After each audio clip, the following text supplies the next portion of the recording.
미국의 역사를 보면 18세기가 미국의 굉장히 중요한 시기입니다. 그 18세기엔 어떤 일이 일어나냐면 기독교계 내에 대각성 운동이 일어납니다. 이것은 청교도가 미국 땅에 들어온 이후에 침체되어졌던 교회의 대부흥 운동이었습니다. 이 대각성 운동은 무려 4차에 걸쳐서 일어나는데 그 가장 첫 번째 1차 대각성 운동이 언제 일어나냐면 1735년에서 1755년 사이에 일어납니다. 그런데 이 대각성 운동을 일으킨 이 분이 어떤 분이냐면 조지 휘필드라는 그 사제입니다. 이 조지 휘필드는 어떤 사람이냐면 그는 일찍이 영국에서 성공의 성직자 집안에서 태어납니다.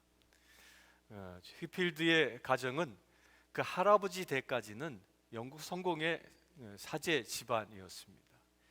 그런데 그 아버지는 사제가 되지 못하고 여관을 운영하는 사람이었습니다. 그러니까 여관 경영자의 아들로 태어나죠. 그러나 그 아버지가 휘필드가 2살 되던 해에 돌아가셔서 그 어머니 품에서 자라나게 됩니다. 어머니의 특별한 사랑과 교육을 받으며 성장했지만 이 휘필드의 이 어릴 적 시절은 참으로 힘든 시기를 보냅니다. 그는 성직자 가정임에도 불구하고 주의를 어기고 주일날이면 극장에 놀러 다니고 연애 잡지나 읽으면서 지냈습니다. 또한 도박과 거짓말, 또 속된 말들, 심지어는 이 음담패설을 즐기며 살았다고 합니다. 그가 학교를 그만두게 되고 또한 둔 이후에 그는 한 대중음식점에 취직을 해서 손님들의 시중을 들기도 하고 또한 술을 따르는 일을 하면서도 지냈다고 합니다. 이러한 생활은 휘필드가 15살 되던 때까지 계속되어집니다. 그러나 이 피는 못 속인다고요. 성직자 집안에 태어난 그는 그런 삶을 살면서도 그의 마음은 양심의 가책으로 몹시 괴로웠다고 합니다. 그런 그에게 하나님은 특별히 도움의 손길을 펼치셔서 그가 옥스퍼드 펜브로크 대학에 입학하게 됩니다. 이 옥스퍼드에서는 그가 인생의 전환점을 일으킬 만큼 중요한 사람을 만납니다. 그 유명한 존 웨슬레와 또한 찰스 웨슬레를 옥스퍼드에서 만납니다. 이렇게 두 웨슬레 형제와 휘필드는 홀리 클럽이라는 모임을 만들게 되고 그 모임에서 엄격한 신앙생활을 시작합니다. 그런데 이 홀리 클럽이라는 모임은요, 거듭남이 없는 엄격한 율법주의적인 삶을 지향했던 사람들이었습니다. 그는 그 클럽의 엄격한 규율을 실천하였지만 자신이 예수 그리스도 안에서 새 생명으로 거듭나야 할 존재임에 대하여는 전혀 깨닫지 못했습니다. 그랬던 휘필드는 스코틀랜드 신학자인 헨리 스쿼리 쓴 인간의 영혼 속에 있는 하나님의 생명이라는 책을 읽으면서 자기 자신이 그 생명을 갖고 깨닫게 됩니다. 그는 참된 신앙이 무엇인지 알지 못해 깊은 절망에 빠지게 됩니다. 거듭남이 절대적으로 필요하다라는 것을 느끼게 되었고 그리하여 거듭나기 위하여 그는 온갖 애를 다 씁니다. 그래서 휘필드는 17세기 당시 청교도들의 유명한 책들을 섭렵하기 시작했고 또한 그 성경 주석을 여러 번 읽었다고 합니다. 그러나 그 모든 서적을 통해서는 그는 거듭날 수 없었습니다. 그래 어느 날 그는 그가 읽던 모든 일반 서적들을 내려놓고 성경을 펼치기 시작했습니다. 성경을 펼쳐 한 구절을 읽고 또한 한 구절을 읽고 나서 기도하고 한 구절을 읽고 나서 기도하고 이것을 반복하며 성경을 쭉 읽어 나가는 가운데 이 휘필드의 내면에 심각한 아주 엄청난 변화가 일어났다고 합니다. 한 구절을 읽고 기도할 때에는 처음에는 그것이 나의 이성으로 하는 기도였지만 그것을 반복하면 반복할수록 읽는 그 성경 구절 구절들이 자신의 심령을 쪼개는 날선 양난 검과 같이 자기에게 작용하기 시작하였습니다. 자신의 죄의 모습이 드러나게 되었고, 그리하여 말씀을 읽으면서 통렬히 회개하는 경험을 하게 됩니다. 그렇게 눈물로 회개하며 기도하고 있을 때 성령 하나님은 그에게 찾아오십니다. 그리하여 그에게 불같은 성령의 능력이 임했고, 그는 하나님의 인치심을 받는 거듭남의 체험을 하게 됩니다. 그는 위로부터 새로운 생명의 빛, 성령의 부어주시는 능력을 매일매일 경험할 수 있었다고 본인은 간증합니다. 휘필드는 설교하는 가운데에 이런 간증을 합니다. 자기가 거듭나는 순간부터 성경 말씀을 펼쳐 읽으면 하나님의 놀라운 그 영광의 빛이 자신에게 임함을 경험할 수 있었다는 것입니다. 그래 그는 새로운 삶이 시작되어집니다. 그렇게 값없이 주어진 은혜와 그리스도의 복음에 대한 교리를 명확히 깨닫고 그의 심령 속에 뿌리 깊게 진리가 자리 잡게 되어집니다. 이렇게 회심한 존 휘필드는 1935년 36년에 영국 성공회에서 안수를 받게 됩니다. 사제로 안수를 받습니다. 이 휘필드는요, 어려서 홍역을 앓아서 그에게 핸디캡이 생겼는데 그의 눈이 사시였다고 합니다. 눈이 짝짝이었죠. 근데 놀랍게도 이 휘필드가 사제 서품을 받고 난 이후에 그의 그 설교하고자 하는, 복음을 전하고자 하는 그 열정이 너무 커서 주일날만 기다릴 수 없었다고 합니다. 그래서 이 휘필드는 거리에서, 사람들이 지나가는 거리에서 목소리를 높여 복음을 증거하기 시작했습니다. 이것이 영국 땅에 부흥을 일으키는 한 계기가 되어집니다. 그렇게 열정적으로 복음을 전하여 하나님의 놀라운 섭리를 사람들에게 전파합니다. 그래 그의 설교를 들은 수많은 사람들이 회개하고 주님 앞에 돌아옵니다. 또한 그 설교를 듣는 가운데 수많은 사람들이 그 길거리에서조차도 성령의 임재함을 체험하게 됩니다. 과연 참으로 큰 능력의 설교자였습니다. 그런데 이 조지 휘필드가 내내 설교했던 내용의 핵심이 뭐였냐면 거듭나야 한다라는, 기독교인이라면 성령으로 거듭나야 한다. 곧 중생의 경험이 없는 자는 온전한 구원함을 얻을 수 없다라고 그는 강조합니다. 이 휘필드는 미국과 영국을 무려 그때 당시에 대서양의 이 범선을 타고 무려 7차례를 왕복하며 미국 땅과 또한 이 영국 땅의 대부흥을 일으킵니다. 영국에서 이 휘필드의 부흥 운동은 놀라운 결과를 만들어냅니다. 이 영국 사회에 이 휘필드의 복음의 전파는 큰 영향을 미쳤고, 사람들이 죄를 버리고 새 생활을 하는 놀라운 삶의 변화가 일어나기 시작합니다. 사회 도처에서 정직함과 순결함의 정신이 다시 고양되기 시작했고, 범죄와 술주정, 도박 등은 크게 줄어드는 놀라운 변화가 일어나기 시작합니다. 급기야 윌리엄 월포스라는 사람을 통하여 노예 제도가 폐지되는 운동이 일어납니다. 이 노예 제도의 폐지는요, 영국을 변화시키는 놀라운 축복의 단초가 됩니다. 노예 제도가 폐지된 이후에 하나님께서는 영국 땅을 어떻게 축복하시냐면 산업혁명을 일으키게 해서 영국 땅이 세계를 이끌어 나가는 굴지의 국가로 세우게 되어집니다. 그런데 그 시작이 어디부터 시작되어졌냐면 휘필드의 거듭남이었고, 그 거듭난 휘필드가 진리를 세상에 선포함으로 인하여 그 선포가, 그 선포의 말씀을 들은 회중들이 회개하고 그래야 대부흥이 일어나면서 나라가 변하는 역사가 일어났던 것입니다. 그래야 잉글랜드 교회가 다시 부흥하게 되고, 또한 국교회뿐만 아니라 그 비국교도 또 새롭게 회생하는 역사가 도처에서 일어납니다. 영국의 회심자들이, 길거리에서 복음을 들은 자들이 교회에 돌아오기 시작했고, 설교 듣기를 즐겨하였고, 교회에 속하여 말씀을 공부하기를 아주 즐겨하기 시작했다고 합니다. 그래야 교회는 생명력으로 가득 차게 됐고, 온 교회가 살아 활력이 충만해지기 시작했습니다. 그래야 그 부흥은 기성교회를 깨우게 되었고, 교회에 돌아온 수많은 사람들이 교회를 다시 일으키고, 또한 돌아온 사람들이 세계 선교에 나아가는 세계 선교의 역사가 시작되어집니다.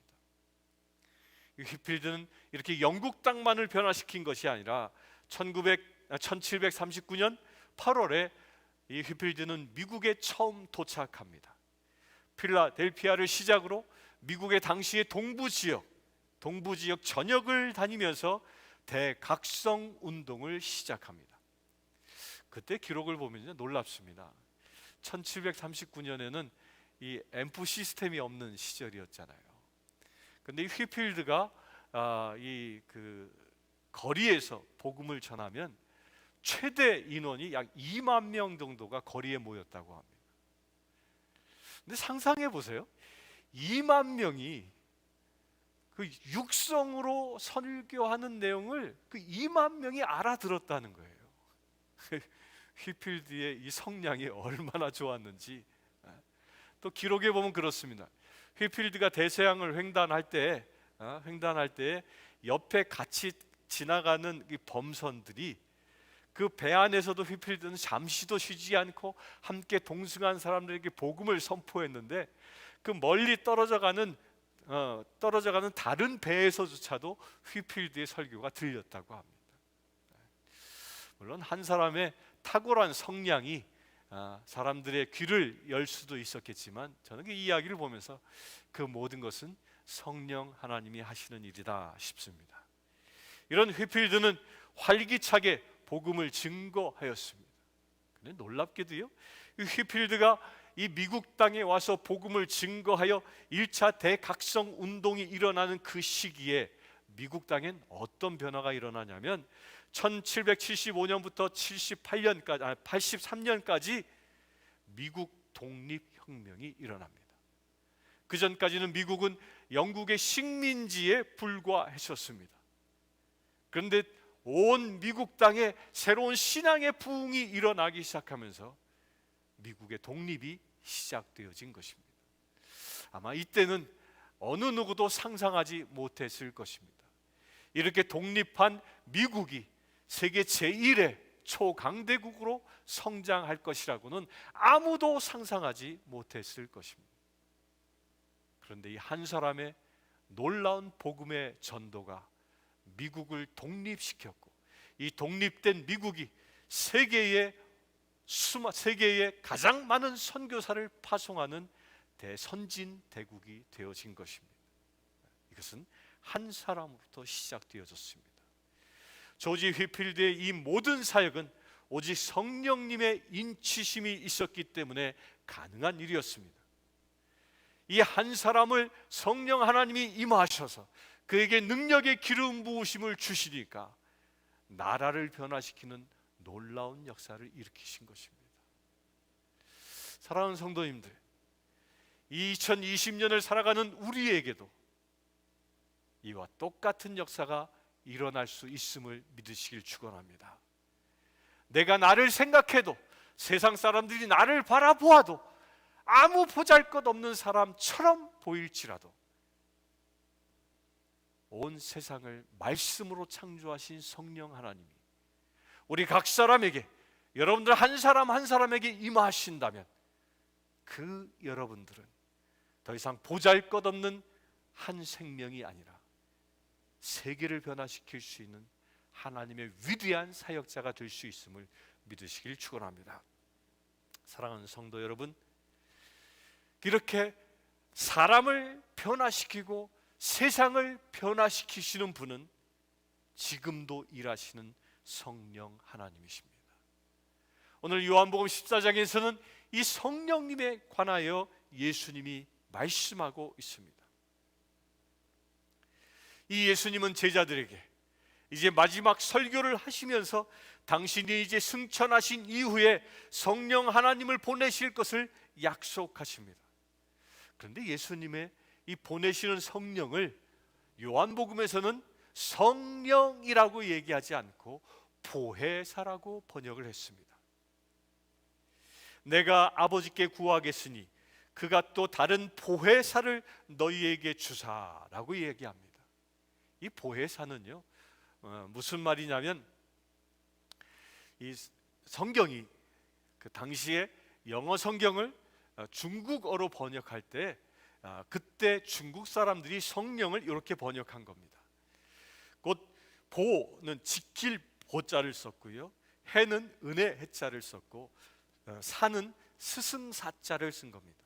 그러니까 풀어 말하면요, 지키고 은혜를 베풀어 가르치시는 분이 성령 하나님이라는 뜻입니다. 이 말은 헬라어의 파라클레토스라는 말을 한자로 번역한 것이에요. 그 뜻은 곧 곁으로 부른다, 파라클레오라는 말, 곁으로 불러서 친히 가르친다라는 이런 말인 것입니다. 근데 이 말의 뜻은 단순한 가르침이 아니라 많은 의미를 가지고 있습니다. 그래서 성경은 이 파라클레오토스라는 이 말을 다양하게 번역합니다. 현대인 성경에는 보호자라고 번역하고요, 또한 변호자라고도 번역하고, 또 NEB 성경에서는 그 어드보케이트라고도 번역하기도 하고요, 또한 협조자, 헬퍼로 번역을 하기도 하고, 위로자라고도 번역하기도 하고, 또한 상담자라고도 번역하기도 하고, 대언자라고도 번역을 합니다. 다양하게 번역합니다. 이렇게 해석이 많은 것은 그 파라클레토스라는 이 말이 그만큼 풍부한 의미를 가지고 있다는 것입니다. 그런데 이 성령 하나님 파라클레오토스라는 이 말은요, 넓은 의미 가운데에서도 한 가지를 굳이 택하라고 얘기한다면 우리를 돕는 자란 뜻이 더 강합니다. 그 성령 하나님은 어떤 분이시냐면 우리를 돕는 분인 것입니다.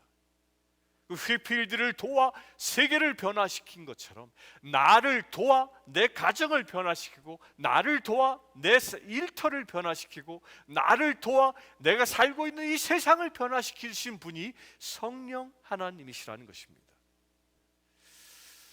그런데 이 성령 하나님은 우리를 도우시는 분이신데, 그 도움을 받는 우리가 성령 하나님을 세상에 나를 돕는 도우미처럼 대접해서는 안 되겠습니다.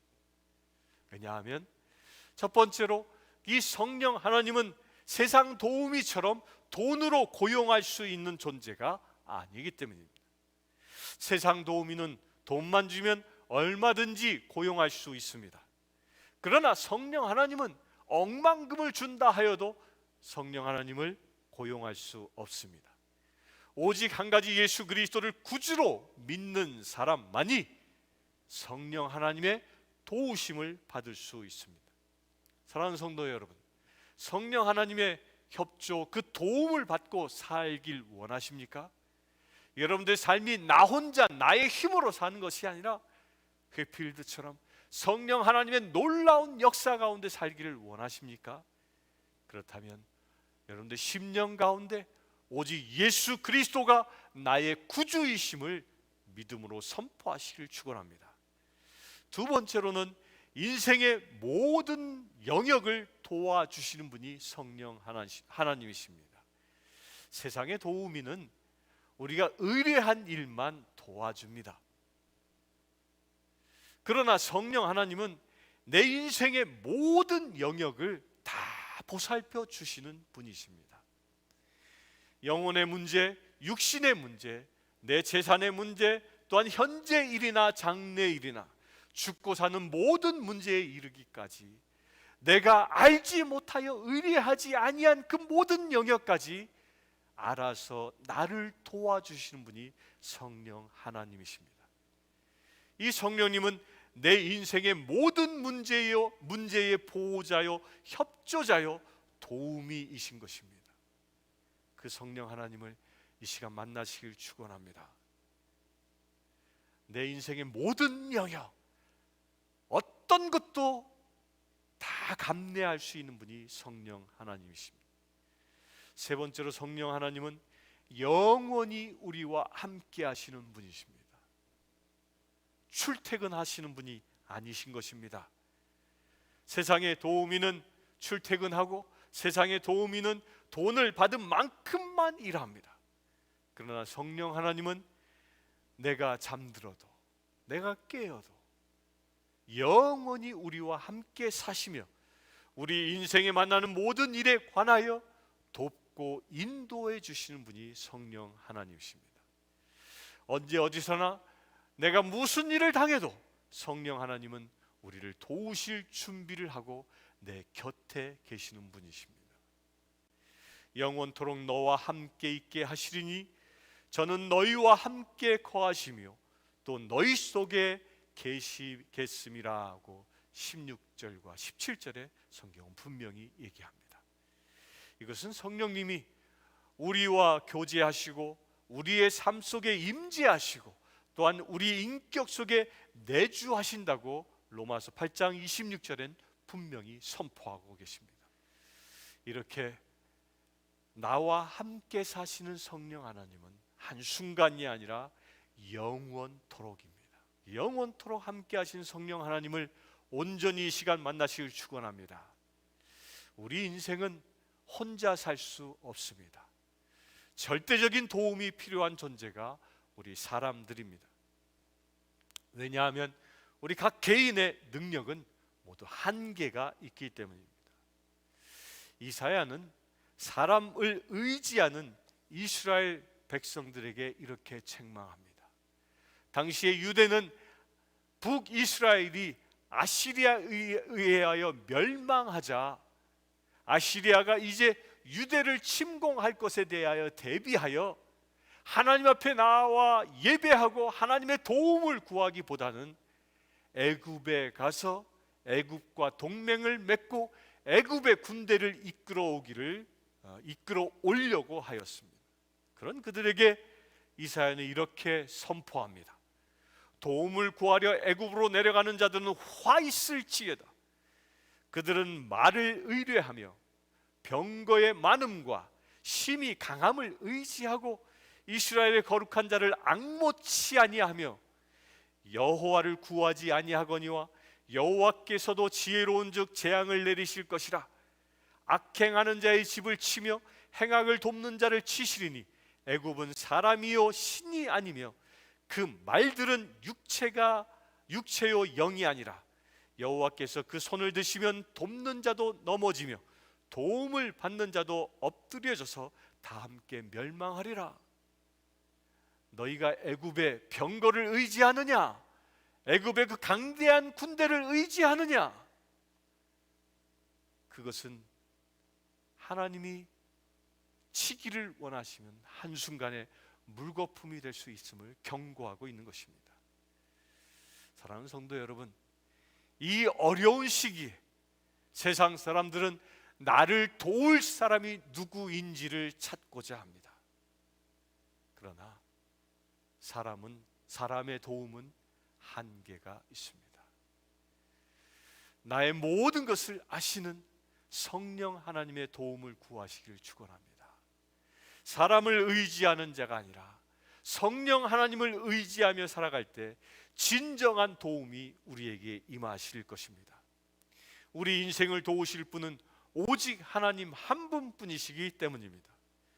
주님이 보내신 보혜사 성령님을 이 시간 온전히 여러분들 심령에 영접하시길 주의 이름으로 축원합니다. 조지 휘필드의 그 엄청난 사역은, 세계의 역사를 바꾼 그 사역은 성령님의 도우심이 있었기 때문에 가능했었습니다. 마찬가지로 이 어려운 시절을 살아가는 우리 성도님들 모두가 그 성령님의 도우심을 받는다면 실패하고 좌절하는 인생이 아니라 승리하는 인생이 되어질 줄 믿습니다. 그렇다면 어떻게 그 성령 하나님을 우리가 온전히 역사하며 체험할 수 있겠습니까? 성령 하나님은 어떤 사람들에게 임하시겠습니까? 성령님은 예수님의 요청으로 성령 하나님이 우리에게 보내신 분이십니다. 그리스도의 영으로 우리에게 오신 분이십니다. 그러므로 성령님은 예수 그리스도를 믿는 모든 이들에게 임하십니다. 내가 아버지께 구하겠으니 그가 또 다른 보혜사를 너희에게 주사 영원토록 너희와 함께 있게 하시리니 라고 예수님은 말씀하십니다. 성령을 받는 길은 오직 한 가지, 믿음밖에 없습니다. 예수 그리스도를 믿는 자만이 성령을 체험할 수 있습니다. 성령께서 모든 성도들에게 강림하시는 그 첫째의 시기는 오순절이었습니다. 신약의 오순절은 예수님의 부활 승천과 깊은 관련이 있습니다. 주님이 부활하신 지 50일째 되는 날, 감람산에서 승천하신 지 10일째 되는 날 성령님이 제자들에게 임하셨습니다. 그때 주님의 부활을 목격했던 500여 명의 무리들 가운데 믿음으로 뭉쳐 있었던 120명의 제자들이 주님의 명령대로 예루살렘의 한 다락방에 모여 열심으로 기도하였을 때 성령님은 그들에게 임하였습니다. 그들이 기도를 시작한 지 열흘째 되던 날 갑자기 공중에서 세찬 바람이 불어왔고 불같은 혀가 각 사람에게 임하는 놀라운 역사가 일어났습니다. 사랑하는 성도 여러분, 올해의 성령 강림절은 이달 31일입니다. 5월의 마지막 날이기도 하고 이달의 마지막 주이기도 합니다.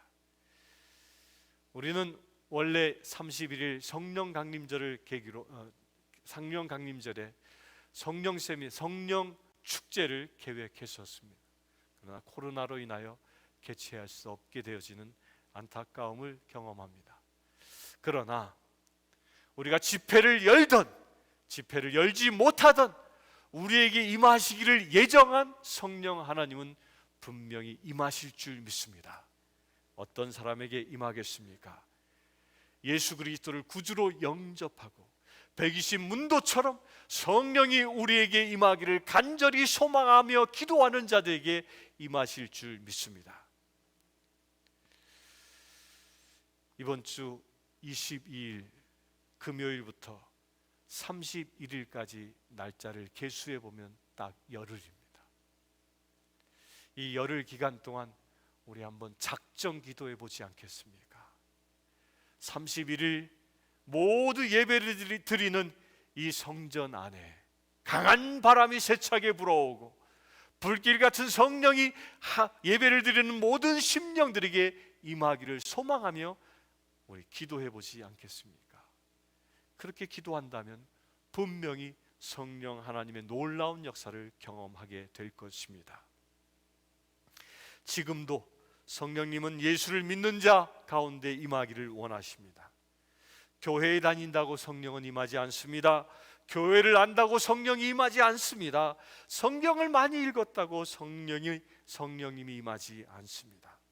오직 예수 그리스도를 나의 구주로 나의 하나님으로 믿고 영접하며 기도하는 자에게 성령님이 임하십니다. 하나님은 내가 정녕 예수를 믿고 성령 받기를 원하십니다. 가이사리아에 주둔했던 로마군의 백인 대장 고넬리오는 자신의 집에 가족들을 모아놓고 베드로에게 설교를 듣다가 성령이 임하였습니다. 사마리아 사람들은 베드로와 요한 사도의 말씀을 듣고 기도의 시간에 성령 충만함을 받았습니다. 또한 에베소 교인들은 바울이 전하는 복음의 말씀을 듣고 예수를 믿을 때에 성령을 받았습니다. 우리도 이와 같은 성령을 받길 축원합니다. 바울은 에베소 교인들에게 물었습니다. 너희가 믿을 때 성령을 받았느냐? 사랑하는 성도 여러분, 이 시간 주님도 우리에게 똑같이 질문하고 있습니다. 성령 받기를 사모하시기를 축원합니다. 성령을 받아 거듭나기를 축원합니다. 성령을 받아 여러분들의 이마에 예수 그리스도의 이름이 인침을 받기를 축원합니다. 성령을 받아 그리하여 온전한 하나님의 자녀 되시기를 축원합니다. 성령을 받아 온전히 천국의 주인 되시기를 축원합니다. 성령을 받아 세상을 변화시키는 저와 여러분들 되시기를 주의 이름으로 축원합니다. 잠시 기도하겠습니다. 고마우신 아버지 하나님, 주님께서는 이스라엘을 하나님의 왕국 되게 하시기 위하여 다윗 한 사람을 찾아 기름 부으셨습니다. 또한 하나님은 이 세상의 변화를 위하여, 영국 땅의 변화를 위하여, 이 미국 땅의 변화를 위하여 휘필드라는 한 사람에게 성령의 기름 부으심을 더하여 주셨습니다. 그처럼 이 2020년 이 어려운 시절을 살아가는 이 시대에 성령 하나님의 놀라운 기름 부으심이 임할 사람을 주님이 찾고 계심을 우리가 깨닫습니다. 주님, 우리가 주님이 찾는 자 되어지기를 원합니다. 다윗처럼 주님의 마음과 합한 자 되어지기를 원합니다. 휘필드처럼 말씀 가운데 머무르는 우리 되어지기를 원합니다. 예수 그리스도를 구주로 영접하여 온전히 성령 충만함을 받아 거듭난 백성 되게 하셔서 이 어려운 시기를 싸워 승리하는 믿음의 백성들 되게 하여 주시옵소서. 우리 주 예수 그리스도의 이름으로 기도드리옵나이다.